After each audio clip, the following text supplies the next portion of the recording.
नहीं, आपका ऊर्जा बढ़ रही है अच्छे से, इसमें कोई टेंशन बढ़ नहीं रही है। है। हाँ, हाँ, बढ़ रही है। आपको चिंता करने की कोई ज़रूरत नहीं। मंत्र कंटिन्यू रखो, वो फल मंत्र तो आपके कंटिन्यू आयु चल को रहा है। बढ़ा देगा बहुत। हाँ। और ये शिवरात्रि में कुछ करना है कि विशेष मेरे को, कुछ हवन वगैरह कुछ करना है क्या? आप बोले तो कर देता हूँ। जब करोगे तो भी हो जाएगा, इसमें कोई हो ऐसा कुछ जाएगा। ज़रूर। हुँ। हाँ ठीक है।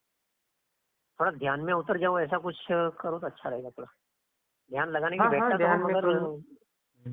नहीं ध्यान लगाने के लिए ध्यान बैठता तो हूँ मैंने मगर आपको ध्यान ध्यान के का अंदर जो वीडियो ऊर्जा भेजा मुझे, था ना? हाँ वो तो कर रहा हूँ मैं, हाँ, मगर तो वो, उसमें ज़्यादा समय दे दो तो और अच्छा रहेगा।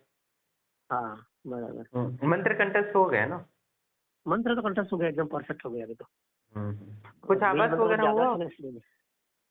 आवाज में ऐसा है ना गुरु जी, मुझे ऐसा हुआ था ये, कुछ लोग बैठे थे और मैं भी वहाँ बैठा था, तो वहाँ पे एक महिला जैसी आई और बातचीत कुछ कर रहे थे, उसके बाद महिला रोड के चली गई बाहर।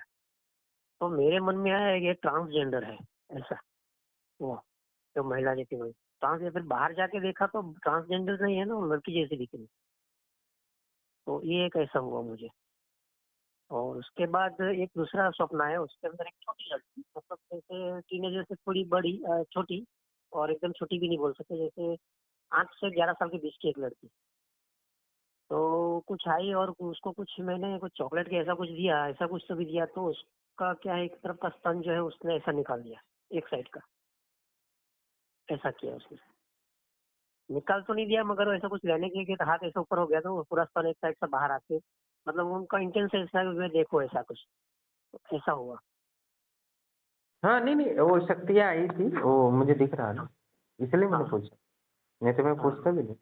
तो वो लाभ हो रहा है, इसमें कोई टेंशन नहीं है आप मंत्र साधना का। तो वो रुद्र आपकी मनोकामनाएँ पूर्ण कर देगा। और हाँ। रुद्रदेव मिलेंगे कि नहीं मुझे?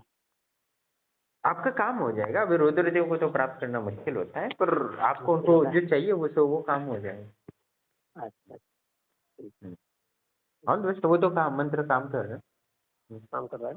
हाँ, उसमें शंका नहीं। आप पूछ रहे थे ना कि हाँ काम हो रहा है कि नहीं हो रहा है?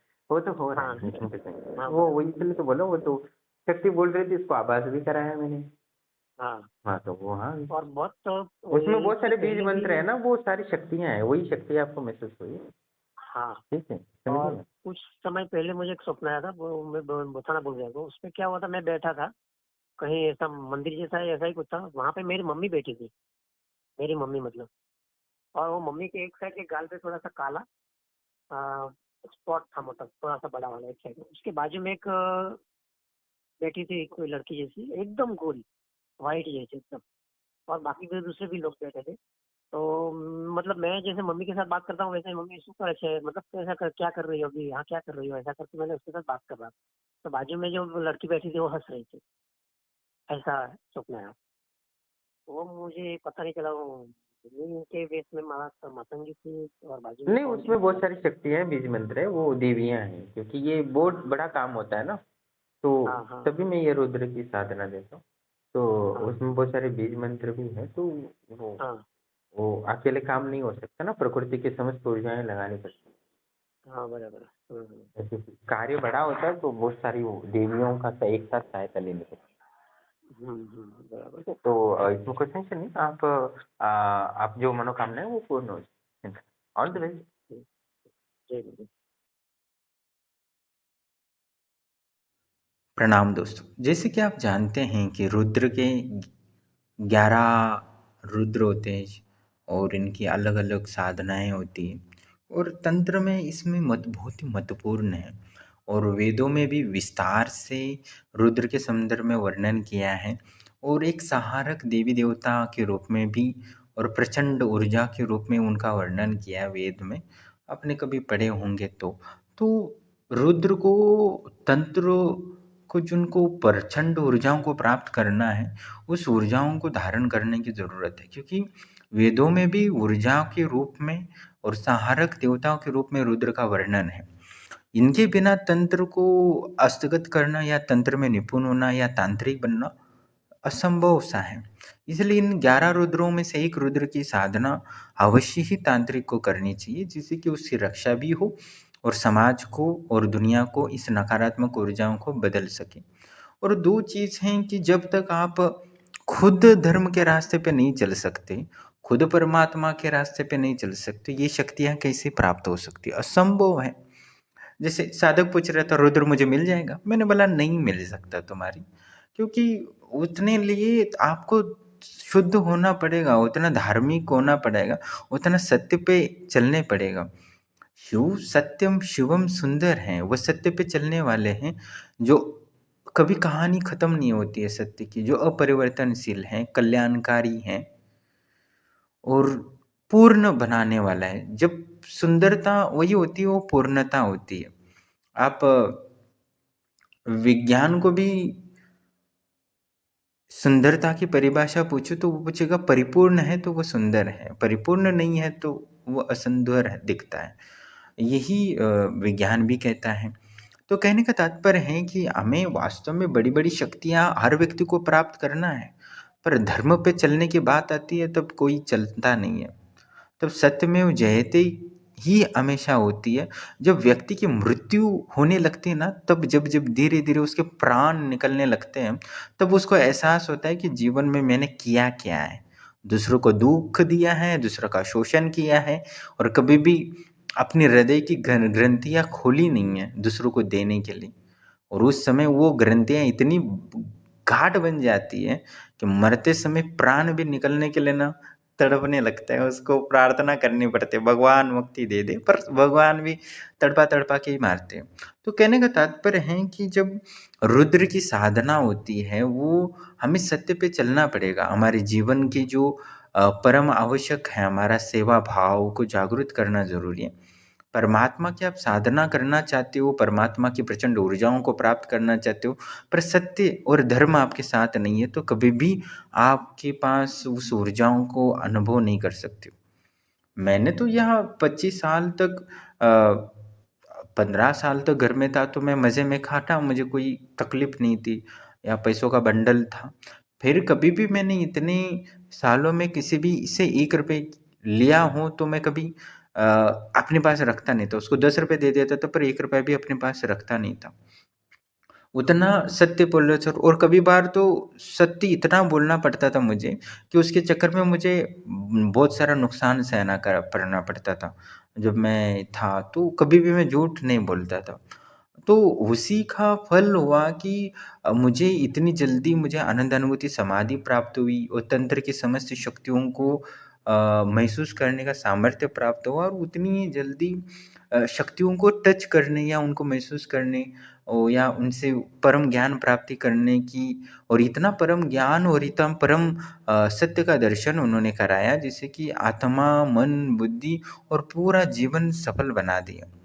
तो आपको सच्चे दिल से परमात्मा के राह पर जाना है या परमात्मा का परम ज्ञान और परम ऊर्जाओं को प्राप्त करना है, तो पहले आपको सत्य के राह पे चलना पड़ेगा।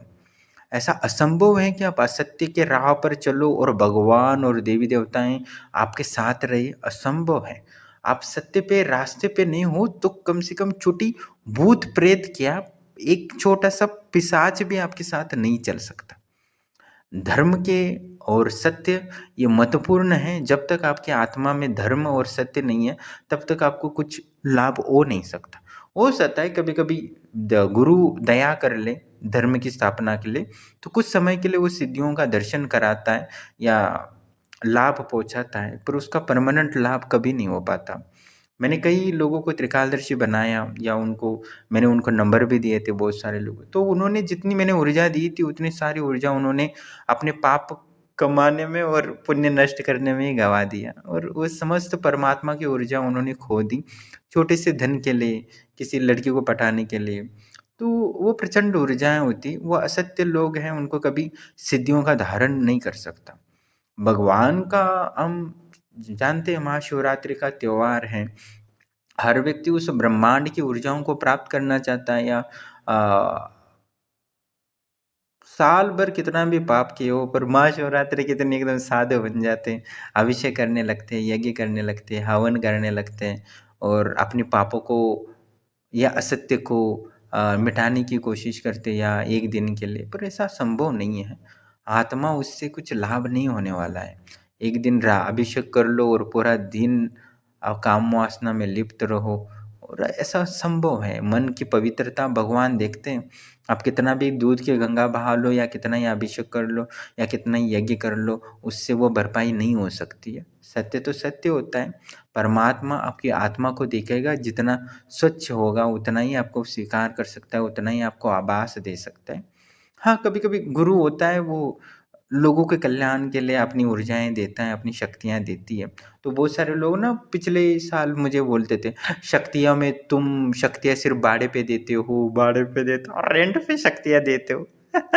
ऐसे कमेंट कर रहे थे। मैंने बोला कि ठीक है, मैं रेंट पे देता हूँ, पर तुम्हारी औकात नहीं है कि वो रेंट पे ले भी सको। क्योंकि शक्तियों को प्राप्त करना इतना मन, बुद्धि, आत्मा और अपने एक-एक रोम-रोम पवित्र करना पड़ता है। आप जब उस पवित्र अपने-अपने एक-एक रोम को पवित्र कर देते हो परमात्मा की ऊर्जा से, तब आप जीवन में जो चाहते हो वो सब कुछ प्राप्त होता है। ना ही आपके लिए कुछ ऐसी चीज़ रह जाती है कि उसको प्राप्त करके आपको आनंद महसूस होगा, क्योंकि आप स्वयं ही एक आनंद हो जाओगे।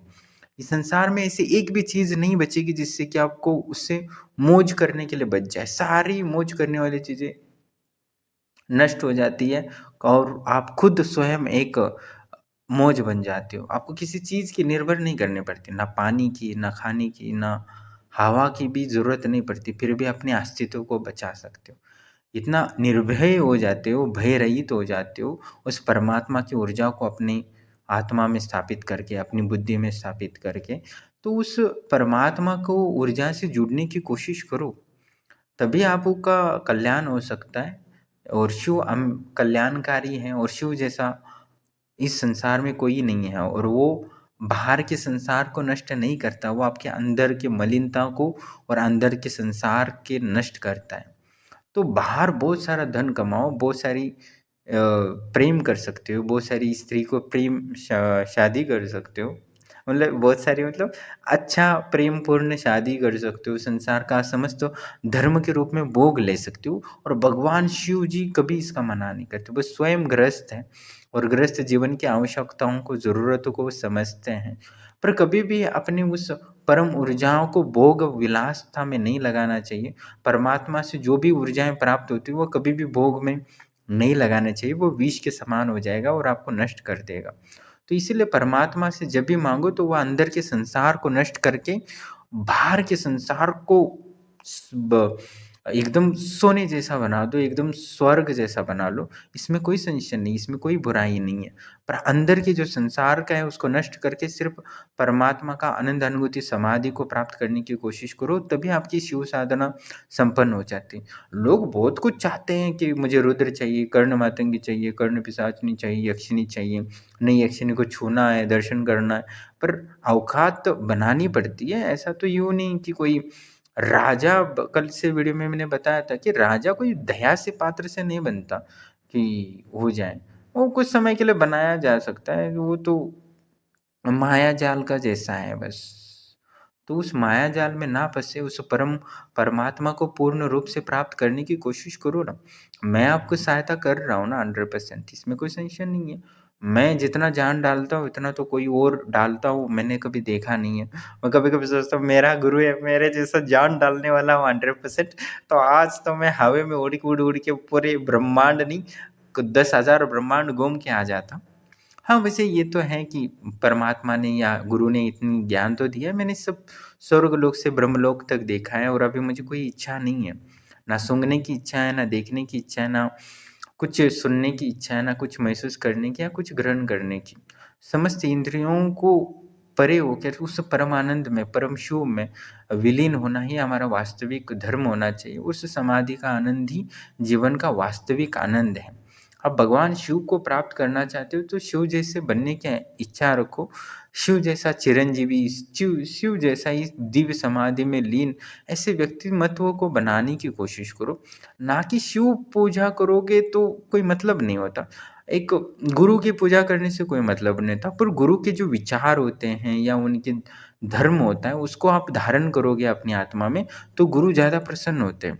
वैसे ही शिव जी की पूजा करने से अलावा उनकी तरह ध्यान में मग्न हो, सत्य के लिए लड़ो। उन्होंने संसार के लिए विष ग्रहण किया या समाज के समस्त राक्षसों को नष्ट कर दिया।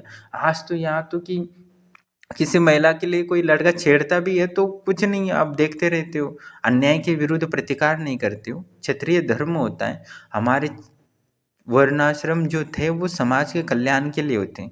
क्षत्रियों का भोग के लिए नहीं था, समाज की रक्षा के लिए ही क्षत्रिय था। आपने देखे होंगे राजपूत वाले जो धर्म थे उनके कितने धर्म से चलते थे, अपनी उंगलियां काट लेते थे, अपने सर से धड़ अलग कर देते, पर अधर्म का पालन कभी नहीं करते थे। तो कहने का तात्पर्य भले उनको कोई कुछ भी बोले भौतिक दृष्टि से, पागल, मूर्खता, इसमें कोई संशय नहीं, पर उस परमात्मा की ऊर्जा के लिए, परम शक्ति के संसार के कल्याण के लिए अपना सर कटाते थे।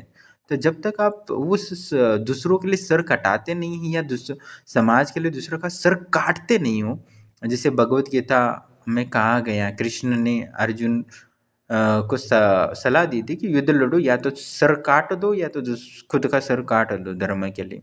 तो वो सत्य के लिए था, दूसरों के दुखों को निवारण के लिए। और जब सर कटाता है एक क्षत्रिय, उसके बाद ही वो ब्राह्मणत्व प्राप्त कर लेता है।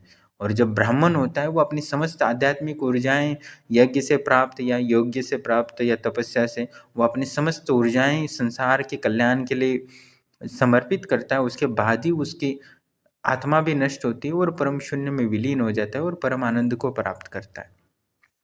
तो जो सर कटा नहीं सकता दूसरों के लिए और धर्म के लिए दूसरों का सर काट नहीं सकता, उसके लिए कभी भी ब्राह्मणत्व प्राप्त नहीं होगा। और ब्राह्मणत्व प्राप्त करने के लिए व्यक्ति को बहुत परिश्रम करता है। आपने विश्वामित्र सुने होंगे, जो राजे ऋषि थे, पर वो ब्राह्मणत्व के लिए कितना संघर्ष करते हैं, कितनी लड़ाई लड़ते हैं, कितना कुछ करते हैं, कितना कुछ दुख सहन करते हैं, या उनका संघर्ष का वर्णन आपने कभी सुना होगा किसी कहानियों में।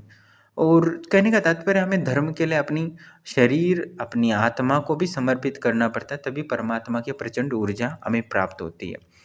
तो प्रचंड जो शूद्र होता है वो सेवा करने का भाव अपने अंदर रखना चाहिए। आप अच्छे से अच्छे शूद्र बनने की कोशिश करो, अपने कर्तव्य को ईमानदारी से सेवा भाव से करो।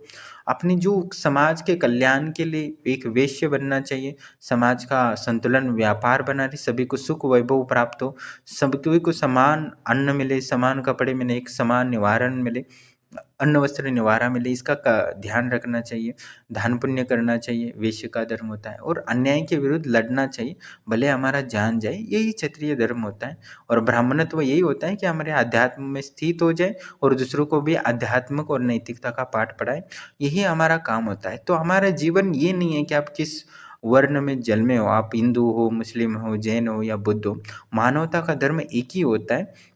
तो धर्म निभाना चाहिए, सेवा का, समाज को संतुलन, सभी को समस्त ज़रूरतें पूरी हो, वैश्य का धर्म होता है। और अन्याय के विरुद्ध लड़े, वही क्षत्रिय का धर्म होता है। और ब्राह्मण तो यही है कि खुद की आत्मा को जाने और दूसरों को भी आत्मा का ज्ञान दे, नैतिकता का पाठ पढ़ाए और अपनी आत्मा और शरीर को समाज की सेवा के लिए लगाए, यही संसार का नियम होता है। और इसी से हमारा कल्याण होता है। और हमें निष्काम भाव से कर्म को करते हुए समस्त रीति से अपनी आत्मा, बुद्धि और शरीर परमात्मा को समर्पित करके, उसके पश्चात आप शुद्ध परमात्मा को, ज्ञान को प्राप्त कर सकते हो। उसके बाद ही आप परम तृप्ति को एहसास होगे, जो आप महसूस करेंगे कि कितना भी संसार का समस्त दुखों से रहित परम धन भी प्राप्त होता, संसार की समस्त सुंदर स्त्रियाँ मिलती, तो भी आपके मन आत्मा को तृप्त नहीं कर सकता। उतना प्रचंड आनंद या परमात्मा का एहसास ही आपको इतना आनंदित कर देगा कि आपको बस बोलोगे कि बस इसके अलावा और कुछ नहीं चाहिए। आपको उस आनंद के अलावा कहीं और कुछ दिखेगा ही नहीं, बस जीवन में आनंद ही रहेगा। तो ये मैं जो भी कह रहा हूँ वो अपने अनुभव की बेस पे बोल रहा हूँ। उस परम आनंद को अनुभव करो, क्योंकि भगवान को प्राप्त करने के लिए आपको धर्म और सत्य को अपने हृदय में स्थापित करने पड़ेगा। हो सकता है आपको ये सब अच्छा ना लगे, पर सत्य तो यही है कि धर्म पे चलने के बिना आपको कुछ प्राप्त नहीं होगा, असंभव है। चाहे तो भगवान कुछ भी दे सकते हैं, इसमें कोई संशय नहीं है, पर परमात्मा को या भगवान को प्रसन्न करना है तो सत्य और धर्म पे चलना ही पड़ता है। तो जिनको मुश्किल लगता है वो कभी भी भगवान या परमात्मा की ऊर्जाएँ या सिद्धियाँ और प्रचंड अनुभव आनंद नहीं ले सकते। ये मेरा अनुभव है। लोग बोलते हैं ऐसे वीडियो मत डाला करो, अब मैं डालूँ नहीं कहाँ डालूँ? हमें क्या ये सब पैसे कमाने के लिए थोड़ी ना बैठा हूँ। जो सत्य है चैनल जिस दिन चलेगा, चलेगा, जिस दिन बंद होना है तो बंद हो जाएगा। मेरा आनंद थोड़ी ना बंद होने वाला है। ना मैं कल भी आनंदित था, आज भी आनंदित हूँ और आगे भी आनंदित ही रहूँगा। हो सकता है 10,000 करोड़ जन्म हो जाए तो भी मैं आनंद में ही रहूँगा, क्योंकि वो आनंद अनुभूति समाधि कभी नष्ट नहीं हो सकती। उस आनंद को एक बार प्राप्त कर लिया उस परमात्मा को, तो वो कभी नष्ट नहीं कर सकता। या स्वयं समस्त ब्रह्मांड की समस्त शक्तियाँ भी आ जाएँ तो भी उस व्यक्ति को भययुक्त नहीं कर सकती। वो समस्त हमेशा निर्भय ही रह सकता है। तो मैं व्यक्ति धन का लालच रखता तो असंभव है कि मैं कोई गुरु हो सकता हूँ, असंभव है। जो इंद्रियों से परे नहीं है, धन का लालच रखता हो, ऐसा गुरु हो ही नहीं सकता। वो खुद ही जीता नहीं है तो संसार को क्या जीतने में सहायता कर सकता है? खुद ही वो आनंद नहीं है पूर्ण को प्राप्त, तो संसार को कैसे आनंद कर सकता है? असंभव है। जो उसके आत्मा में स्वर्ग नहीं बन पाया है, वो संसार को कैसे स्वर्ग बना सकता है? असंभव है। तो ऐसे गुरुओं को तो डूब के मर जाना चाहिए जल में। तो जिन्होंने प्राप्त नहीं किया वो पुरुषार्थ से प्राप्त हो सकता है। तो आप पुरुषार्थ करते हो तो परम आनंद को, परमात्मा के परम ज्ञान को अपनी आत्मा में स्थापित कर सकते हो। यही वास्तविक परमात्मा का अभिषेक है। परमात्मा से जुड़ने के लिए ना दूध की आवश्यकता है, ना यज्ञ की आहुतियों की ज़रूरत है। आपको वास्तविकता उस परमात्मा से, अपनी आत्मा से और शरीर को समर्पित करने की ज़रूरत है। जिसे आप प्राप्त करेंगे तो उसके बाद आप और कुछ भी शेष नहीं रहेगा, इसमें कोई संशय नहीं, मैं इसकी गारंटी दे सकता हूँ। परमात्मा का एक बार भी सच्चे दिल से या परमात्मा से सच्चे आत्मा से आप स्वीकार कर लेंगे या वो स्वीकार कर लेते हैं, उसके बाद आपके जीवन में एक भी दुःख आए तो मुझे बोलना, असंभव है। आप जो चाहोगे वो सब कुछ मिल सकता है। आपको सुंदर पत्नी, सुंदर बच्चे, त्रिकालदर्शी बच्चे प्राप्त हो जाएँगे। तो परमात्मा की पूर्ण शरण ग्रहण करें और सत्य और धर्म को अपनी आत्मा में स्थापित करें, तो ही आपका कल्याण होगा। नहीं तो आपके लिए दुखों का पहाड़ तोड़ने के लिए भेजा जाएगा, इसमें कोई संशय नहीं है। महान दुःख को प्राप्त होगी। ये सब एहसास आपको मरने से पहले ज़रूर होगा। जब मरेंगे आप तड़पेंगे कि मैं मरना चाहता हूँ, मरना चाहता हूँ, तब मरोगे नहीं। बहुत सारा दुःख झेलने के बाद मरोगे, तब आपका एहसास होगा। और उसके बाद आपको कभी चेतना लुप्त हो जाएगी। अब तब कहाँ घूमोगे, कहाँ चले जाओगे, ये तो आपको भी पता नहीं चलेगा। तो थोड़ा से समय के लिए हम इस पृथ्वी पर आए हैं, अपने धर्म और सत्य को जानने की कोशिश करो, तो जीवन आपका सफल हो सकता है। मैं भी बहुत सारे सवाल थे जब मैं 15 साल पहले घर छोड़ने की कोशिश कर रहा था। मैंने 6 महीने तक विचार विनिमय किया कि वास्तव में क्या सत्य है? क्योंकि परमात्मा है कि नहीं है, आत्मा है कि नहीं है, भगवान है कि नहीं है? तो मैंने बहुत सवाल था, क्योंकि एक बार जीवन ख़त्म लेते तो जीवन की वाट लग जाती है। एक मैंने सोचा कि जब घर छोड़ने से पहले कि वास्तव में परमात्मा या नहीं होता है या आत्मा नहीं होती है, तो मेरा तो जीवन बर्बाद हो जाएगा। फिर वापस आने के कोई रास्ते नहीं होते हैं। शायद मैं मर भी जाऊँ, क्योंकि पैसे भी नहीं होते और कहाँ रह रहा हूँ, कहाँ खा रहा हूँ, कुछ भी पता नहीं। पर मैंने उस समय हिम्मत की और घर छोड़ दिया परमात्मा के भरोसे। पर परमात्मा ने ना जाने कहाँ-कहाँ से गुरु भेजे और उन्होंने मुझे उनके माध्यम से साधना कराई और मुझे वो परम ज्ञान और परम शांति, परम तृप्ति और परम आनंद की प्राप्ति हुई। तो मैं ये कह सकता हूँ, तो मैंने एक बार घर छोड़ने पहले फैसला किया, वास्तव में परमात्मा या भगवान होगा तो मैं निश्चित ही वापस आऊँगा, मरूँगा नहीं, और मैं समाज को बताऊँगा कि परमात्मा वास्तव में है और आत्मा वास्तव में होती है। और समझो कि मुझे नहीं मिलता है और समझो ज़िंदा रहा कि मुझे एहसास होता है कि भगवान नहीं होता है, मैं पूरी दुनिया को चिल्ला-चिल्ला के बताऊँगा कि भगवान नहीं होता है, आत्मा नहीं होता है, परमात्मा नहीं होता है। तो मैं ये एक दिन जब मैं निकला, हो सकता है कि मैं हार जाऊँ, तो भी मैं समाज को कुछ बोल सकता हूँ कि ये समस्त अंधश्रद्धाएँ धर्म पाखंड होते हैं। मैं ये बोलना चाहता था ऐसा। तो मैंने निश्चय किया कि या तो मैं वापस आऊँगा तो समाज को बताऊँगा कि परमात्मा है, आत्मा है, या तो मैं वापस जब आऊँगा हिमालय से, तो मैं कहूँगा कि आत्मा नहीं होता है, परमात्मा नहीं होता है। तो बस मुझे यही बोलना था कि वास्तव में परमात्मा और आत्मा होती है, हम महसूस करने के प्रयास करते हैं तो निश्चित ही जीवन में हम उसको महसूस कर सकते हैं और उसको प्राप्त भी कर सकते हैं। वो कल्प वृक्ष की तरह है और जब परमात्मा को प्राप्त कर लेते हैं तो हमें कल्प वृक्ष की प्राप्ति होती है। हमें जो चाहिए वो सब मिल जाता है, इसमें कोई संशय नहीं। हम किंग बन जाते हैं एकदम से। तो मैं यही कहना चाहता हूँ, मेरे चैनल का खोलने का उद्देश्य यही था कि मैं बोल सकूँ परमात्मा होता है। पहले तो मुझे लगा कि ये सिद्ध करना बहुत मुश्किल है, पर मैंने 1000 से ज़्यादा लोगों के अनुभव डाले हैं। तो इससे सिद्ध होता है कि परमात्मा होता है और आत्मा कहीं न कहीं कुछ न कुछ होता है। लोगों को कुछ न कुछ महसूस होता है, कोई न कोई सपनों में आके बताता है कि ऐसा करो, वैसा करो, या सपनों में या इतना कुछ अनुभव डाला है, कोई न कुछ तो होगा, आत्मा या तो परमात्मा। तो यही मैं कहना चाहता हूँ। बाकी मुझे चैनल चलता है या डिलीट होता है या कुछ होता है, मुझे घंटा फ़र्क नहीं पड़ता। मेरा काम था कि परमात्मा का एहसास करना, जो मैंने कर लिया है और मैं उसमें परम तृप्त हूँ, मुझे पर समस्त शंकाएँ का निवारण हुआ है और मुझे बस कुछ लोगों को बताना था कि मैं जब वापस आऊँ तो मैं सच में बताऊँगा कि परमात्मा नहीं है, परमात्मा बिल्कुल भी नहीं होता और आत्मा भी नहीं होता। एन्जॉय करो और मर जाओ, यही कहना चाहता था। समझो मुझे वो परमात्मा का अनुभव ना होता तो। पर वास्तविकता इतना ही कि हिमालय में मैंने इतने-इतने सारे कुछ अनुभव किए, चमत्कार की अब भी मैं विश्वास नहीं करता हूँ, क्योंकि मैं खुद साइंस का स्टूडेंट था और आज तो मैंने कहने का यही है, मैं बस यही अंतिम कहना चाहता हूँ कि परमात्मा होता है और आत्मा भी होती है और साथ ही हमें विज्ञान को भी जीवन का आधार बनाना चाहिए। एआई टेक्नोलॉजी आई है, हमें स्किल डेवलपमेंट करना चाहिए, हमारे भौतिक जीवन को बेहतर बनाना चाहिए। परमात्मा की ऊर्जा से भोग की अपेक्षा ना रखें, अपने आत्मा की प्रचंड ऊर्जाओं को जागृत करें, अष्ट सिद्धियाँ प्राप्त करें, परकाय प्रवेश की सिद्धि प्राप्त करो, अपनी आत्मा की प्रचंड ऊर्जाओं को जागृत करो। ये छोटी-छोटी चीज़ें मत माँगा करो कि किसी से यार संभोग का सुख चाहिए, वशीकरण करना है, धन चाहिए। परमात्मा से इतना छोटा मत समझो, वो प्रचंड ऊर्जा है। आप उससे बुद्धि माँगो, ताकत माँगो, सौंदर्य माँगो और उसके बाद आप अष्ट सिद्धियाँ माँगो। उसके बाद परकाय प्रवेश की सिद्धि माँगो, वो दे देगा, असंभव नहीं है कुछ भी। मैंने खुद ये अनुभव किया है और खुद लोगों ने प्राप्त करते हुए देखा है, जो 15 साल लगे मुझे। तो बस मैं यही कहना चाहता हूँ कि परमात्मा और आत्मा होती है।